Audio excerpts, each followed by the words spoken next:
شریعت ہے، اور شریعت اپنے اپنے وقتوں میں اپنے ماحول میں تناسب کے ساتھ جب مکمل ہوئی تو اس کو اتمام نعمت فرمایا گیا۔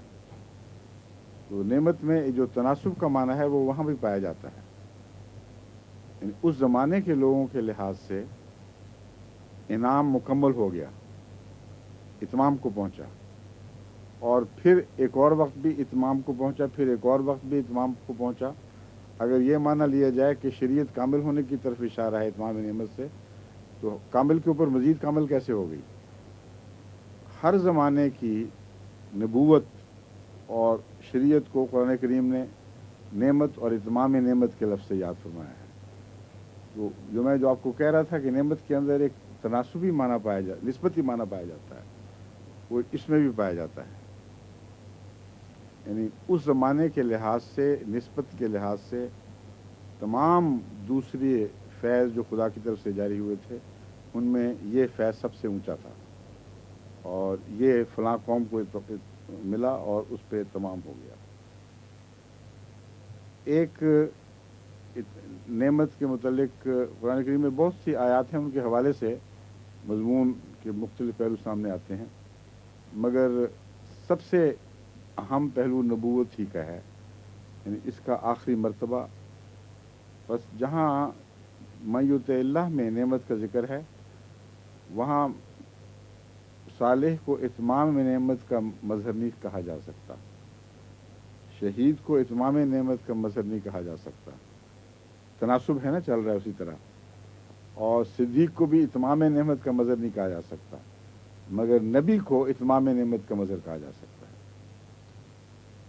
بس اس آیت سے مزید ثابت ہوتا ہے کہ ان معنوں کے لحاظ سے یہ ناممکن تھا کہ رسول اکرم صلی اللہ علیہ وآلہ وسلم نعمتوں میں سے اس پہلو کو جو اتمام کا مظہر ہے اس کو ہمیشہ کے لیے مٹا دیں اور صرف اپنے لیے رکھ لیں، جبکہ پہلے نبیوں نے اپنی امتوں میں بھی وہ پہلو جاری رکھا۔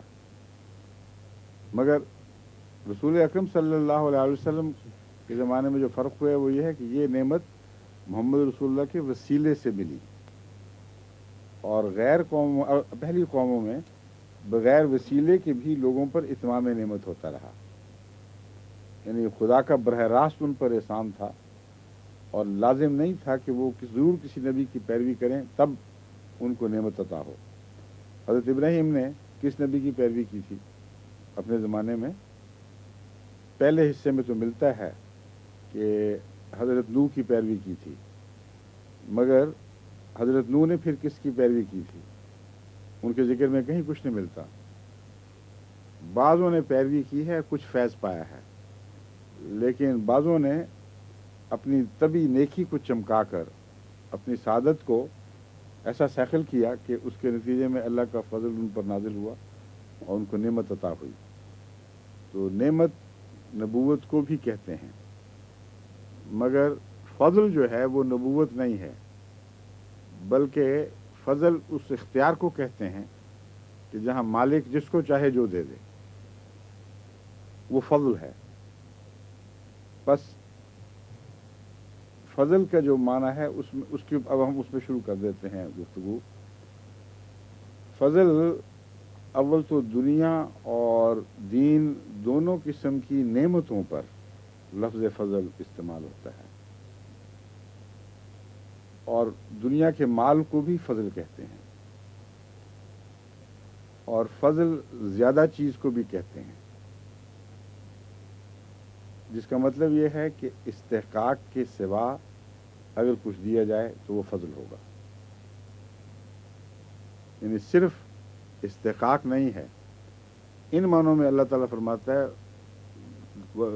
یوتی ذالک فضل اللہ یوتی ہے من یشاء۔ اگر استحقاق کی بات ہوتی اور صرف انصاف کا معاملہ ہوتا تو پھر خدا تعالیٰ یہ نہ فرماتا۔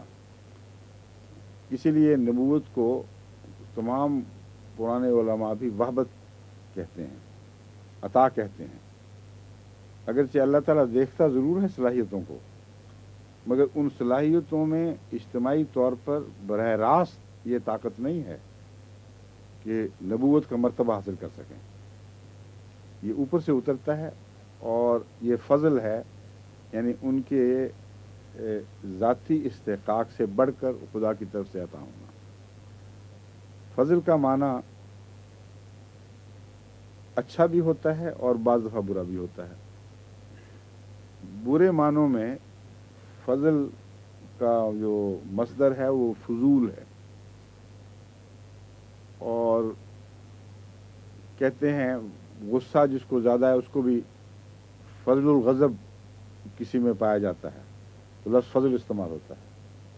لیکن بہرحال یہ قطعی بات ہے کہ فضل کا لفظ اکثر صورتوں میں اچھے معنوں میں استعمال ہوتا ہے، بہت کم صورتوں میں برے معنوں میں استعمال ہوتا ہے. جب برے معنوں میں استعمال ہو تو فضول اس کا مصدر بنتا ہے، اور فضول چیزیں جو ہم کہتے ہیں فضول ہیں ان میں بھی زیادتی کا معنی ہے اصل میں، یعنی ایسی چیزیں جن کی ہمیں حقیقتاً ضرورت نہیں ہے، زائد ضرورت چیزیں ہیں. اگر وہ اچھی ہوں تو فضل ہیں، اور اگر بری ہوں تو فضول ہیں. اس لیے فضل میں یہ جو خصوصیت سے معنی پائے جاتے ہیں ان کو پیش نظر رکھنا چاہیے. اور فضل میں تناسب کا معنی بھی اسی طرح پایا جاتا ہے، بلکہ نعمت کے مقابل پر زیادہ پایا جاتا ہے تناسب کا معنی. فضل کے ساتھ ہی ایک کم فضل والی چیز کا تصور ذہن میں ابھرتا ہے. اور فضل جو ہے وہ جنس کے اوپر بھی ہو سکتا ہے، نوع پہ بھی ہو سکتا ہے، یعنی نوع کے ساتھ بھی تعلق رکھتا ہے، جنس سے بھی تعلق رکھتا ہے. جبکہ رحمت سب سے زیادہ عام ہے. تلک الرسل فضلنا بعضهم علی بعض، یہ نوعی فضل ہے بلکہ ذاتی فضل ہے، انفرادی. نوعی فضل نہیں، انفرادی فضل، کہ یہ رسول ہیں ان میں سے بعض کو ہم نے بعض دوسروں پر فضیلت دے دی ہے، اور کوئی پوچھ نہیں سکتا کیوں دی ہے، کیونکہ ذالک فضل اللہ یؤتیہ من یشاء میں وہ جو مالکیت کا تصور ہے وہ بڑا بھاری پایا جاتا ہے. کیونکہ حق سے زیادہ دینا فضل میں شامل ہے، اس لیے حق سے زیادہ دینے پر کوئی مطالبہ نہیں کر سکتا کہ مجھے حق سے زیادہ دو، کہ مجھے حق سے زیادہ دو، کیونکہ یہ احسان میں داخل ہو جاتا ہے، مضمون انصاف سے اوپر چلا جاتا ہے. تو فضلنا میں یہ مضمون ہر جگہ پایا جاتا ہے کہ استحقاق سے الگ خدا تعالیٰ کی طرف سے جو زائد چیزیں نازل ہوں ان کو فضل کہا جاتا ہے. مگر بعض دفعہ اس کا استحقاق سے بھی تعلق ہوتا ہے، یا استحقاق کی طرف استحقاق سے تعلق تو نہیں ہوتا، کسی استحقاق کی دلیل فضل بن جاتا ہے. مثلا اللہ تعالیٰ فرماتا ہے الرجال قوامون علی النساء بما فضل اللہ ہو، کیا ہے وہ رزق والی آیت پوری ہے. ہاں مضمون بتا دیتا ہوں میں. اللہ تعالیٰ نے مردوں کو عورتوں پر نگران بنایا اور نسبتاً زیادہ قوی بنایا ان کو، کیونکہ اللہ تعالیٰ نے ان پر یہ فضل فرمایا ہے کہ وہ کمائی کا ذریعہ ہیں، اور خاندانی دیکھ بھال اور روزمرہ کی زندگی کو چلانے کی ذمہ داری ان پر عائد ہوتی ہے. اور یہ فضل ہے ان کا عورتوں پر، یعنی خدا کی طرف سے دلیل کے طور پر نہیں بلکہ جنسی تفریق کے لحاظ سے ایک فضل ایک جنس کو دوسری پر ہوا، جس میں کمانے کی زیادہ تر ذمہ داری ایک جنس کے ایک حصے پر، ایک نوع پر عائد ہوئی، اور دوسری نوع پہ وہ بوجھ اس طرح نہیں ڈالا گیا. تو یہ بھی تفریق والا جو مضمون ہے نا فضل کے ساتھ، یہ اس کے ساتھ تعلق رکھتا ہے. اور تلک الرسل کے علاوہ فضل کا مضمون پرانی امتوں میں ملتا ہے.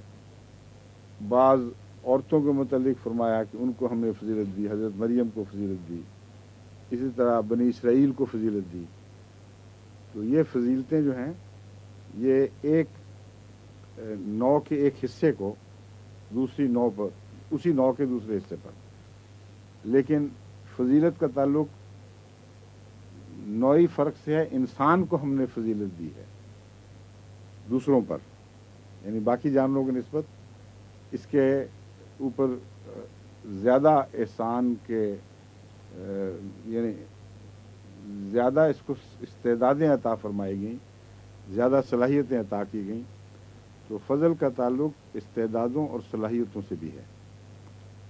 اور اس پہلو سے جو بنی اسرائیل کو فرمایا ہے، عام طور پر ہم کہتے ہیں کہ بنی اسرائیل کا جو روحانی مقام ہے وہ اس وقت کے زمانے کے لوگوں پر چونکہ زیادہ تھا، زیادہ عالی شان شدید عطا ہوئی تھی، اس لیے ان کے متعلق فرمایا کہ تمام جہانوں پر فضیلت دی، اور یہ وقتی چیز ہے۔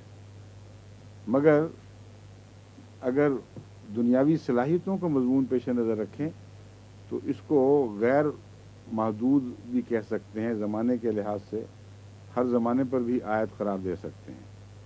اس میں کوئی شک نہیں کہ ذہنی صلاحیتوں کے لحاظ سے اور اکتسابی صلاحیتوں کے لحاظ سے جو فضیلت بنی اسرائیل کو اس زمانے میں تھی وہ آج بھی ہے، اور اپنی تعداد کے مقابل پر اپنی ان خداداد صلاحیتوں کے نتیجے میں غیر معمولی طاقت رکھتے ہیں دوسروں کے اوپر، اور ہر پہلو سے دنیا کی دوڑ میں آگے نکل چکے ہیں۔ اس لیے ان معنوں میں زمانے میں محدود کرنے کی ضرورت نہیں ہے، لیکن اس کے باوجود ان کو خدا تعالیٰ غلبہ عطا نہیں کرتا، اور جب ہوتا ہے تو پھر بڑی سخت مار پڑتی ہے اور ہٹا دیتا ہے، جس کا مطلب یہ ہے کہ فضل کا غلط استعمال بھی ہو سکتا ہے، اور جب غلط استعمال ہو تو اس کی پھر سزا بھی ملتی ہے، اور فضل سے بار بار انسان، فضل سے تو نہیں مگر فضل کے نیک نتائج سے محروم کر دیا جاتا ہے بار بار۔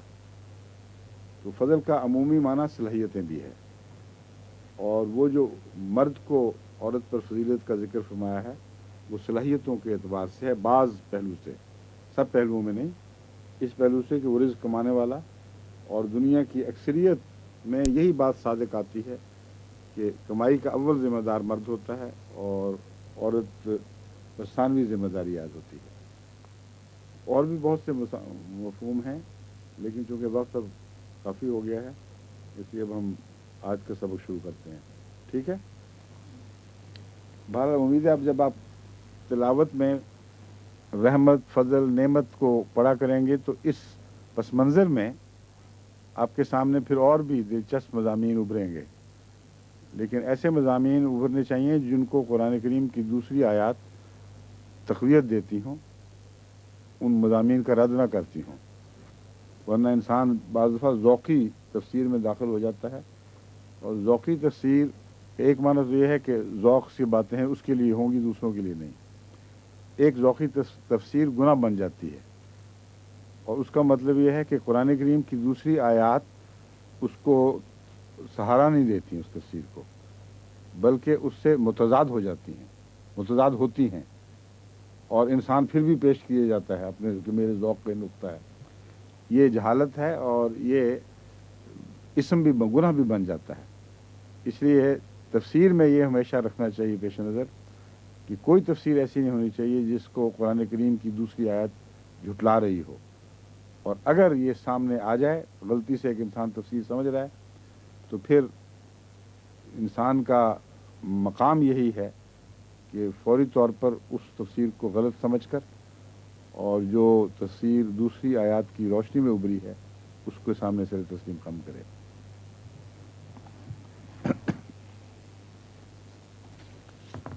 اعوذ باللہ من الشیطان الرجیم، بسم اللہ الرحمن الرحیم، ان الصفا والمروة من شعائر اللہ ومن حج البیت او اعتمر فلا جناح علیہ ان یطوف بہما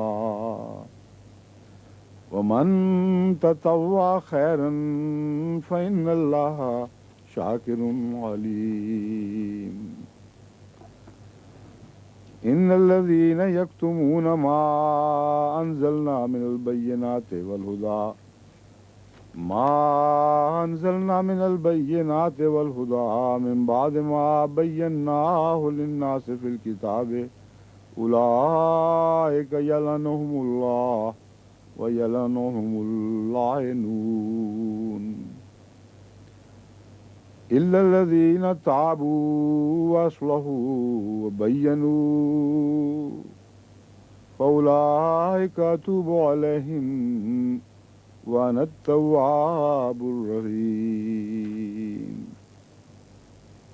إن الذين كفروا وماتوا وهم كفار أولئك عليهم لعنة الله والملائكة والناس أجمعين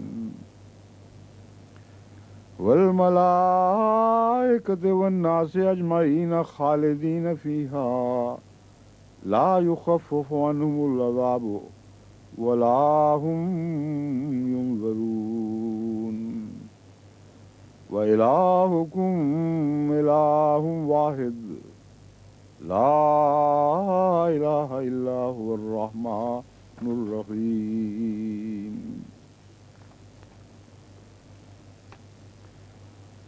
ان الصفا والمروہ من شعائر اللہ، یقیناً صفا اور مروہ اللہ کے قابل احترام نشانوں میں سے ہیں.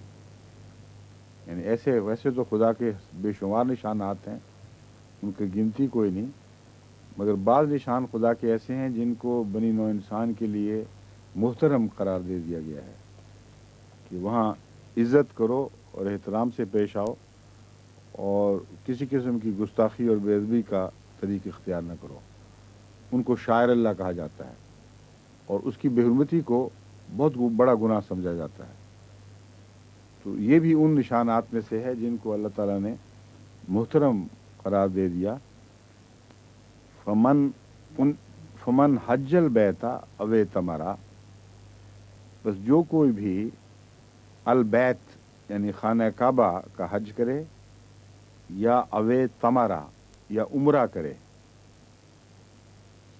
اے تمرا میں عمرہ مراد ہے. یہ جو تے ہے یہ زائد ہے باب کی، لیکن اصل جو تین اس کے بنیادی حروف ہیں وہ ہیں عین میم رے، عمرہ جس سے نکلا ہے.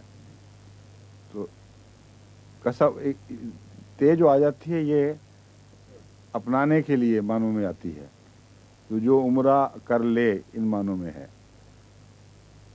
افتعال، باب افتعال اپنا بنانے کے معنوں میں استعمال ہوتا ہے، اور بھی بہت سے معنوں میں، لیکن یہ بھی اس میں ایک معنی پایا جاتا ہے. اوے تمرا یا عمرہ کر لے، فلا جناح علیہ ان یطوف بہما، تو ان پر کوئی گناہ نہیں، اس پر کوئی گناہ نہیں، ان یطوفا کہ وہ طواف کرے بہما ان دونوں کا.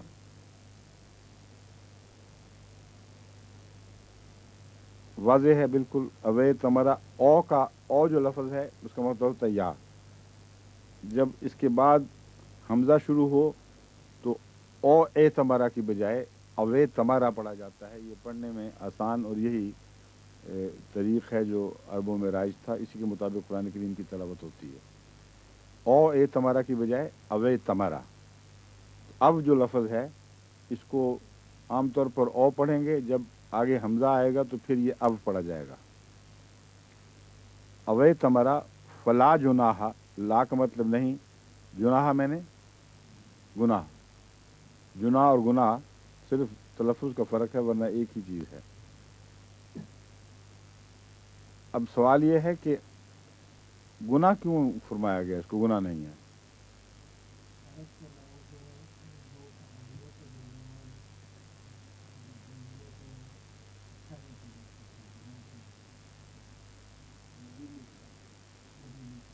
ہاں؟ اچھا پھر ہاں نہیں، لیکن اللہ تعالیٰ نے تو یہ محاورہ اور جگہ بھی استعمال کیا ہوا ہے.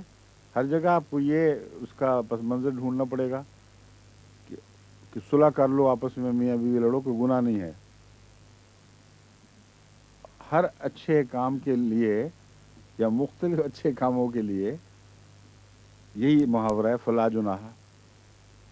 اگر تم یہ کام کر لو اچھا تو گناہ تو نہیں ہے. نہیں تو وہ صلح کو بھی گناہ سمجھتے تھے، اس لیے قرآن کریم نے فرمایا ان کا اس میں کوئی تعلق نہیں ہے. یہ مفسرین نے خام خواہ نزول کی وجہ ڈھونڈتے ڈھونڈتے عجیب و غریب باتیں داخل کر دی ہیں. قرآن کریم ان سے بے نیاز اپنے آزاد معنی رکھتا ہے جو ہر حال میں اطلاق پاتے ہیں، اور کسی ایک قوم کی رسم سے محض اس کا تعلق نہیں. بعض جگہ ہے لیکن شاذ کے طور پر اس کا ذکر آتا ہے، ورنہ عربوں کے گناہ سمجھنے یا نہ سمجھنے سے تعلق نہیں. ورنہ یہ محاورہ جہاں جہاں بھی قرآن کریم میں استعمال ہوا بڑی کثرت سے ہوا ہے، وہاں آپ کو کوئی پس منظر ڈھونڈنا پڑے گا کہ کوئی اس کو گناہ سمجھتا ہو. کوئی نہیں سمجھتا. دو معنی ہیں خصوصیت سے یہاں.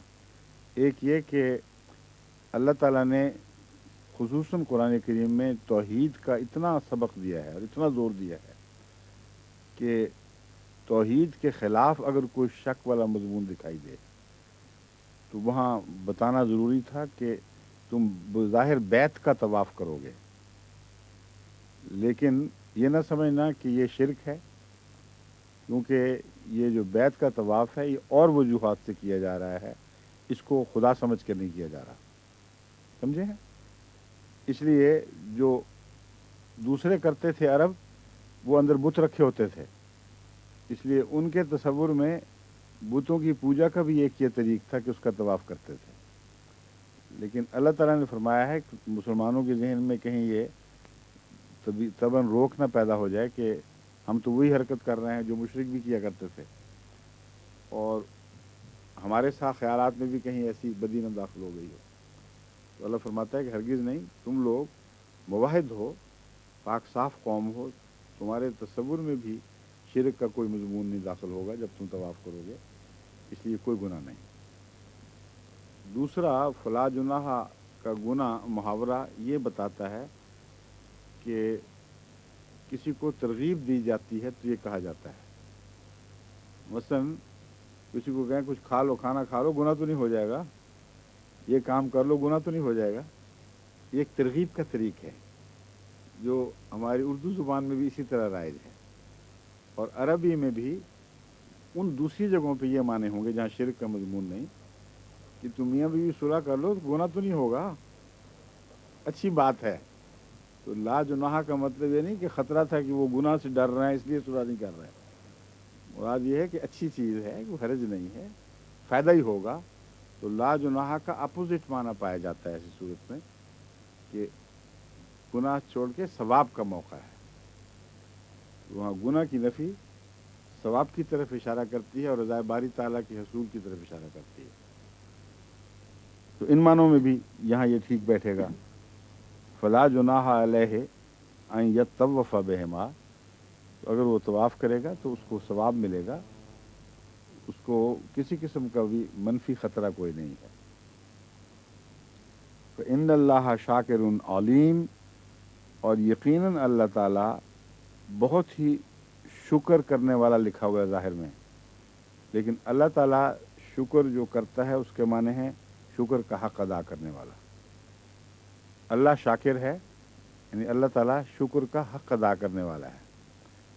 اور ان معنوں میں شاکر کہنا یہ بہت ہی بڑی تعریف ہے، کیونکہ وہ شخص جو شکریہ پر بھی ممنون ہو جائے وہ اور زیادہ عطا کرتا ہے، اور شکریہ میں بھی ایک ہلکا سا ممنونیت کا رنگ پایا جاتا ہے، ممنون کرنے کی طاقت پائی جاتی ہے.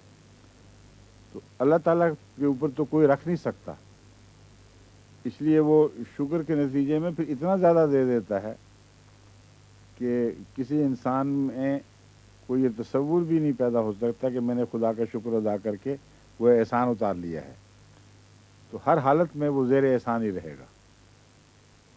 اور علیم اس لیے کہ شاکر کا علیم سے یہ جوڑ ہے کہ اس کو ہر چیز کا چونکہ علم ہے، اس لیے دل میں بھی اگر کوئی نیکی پیدا ہو تو اس پر بھی وہ جزا قائم کر دیتا ہے.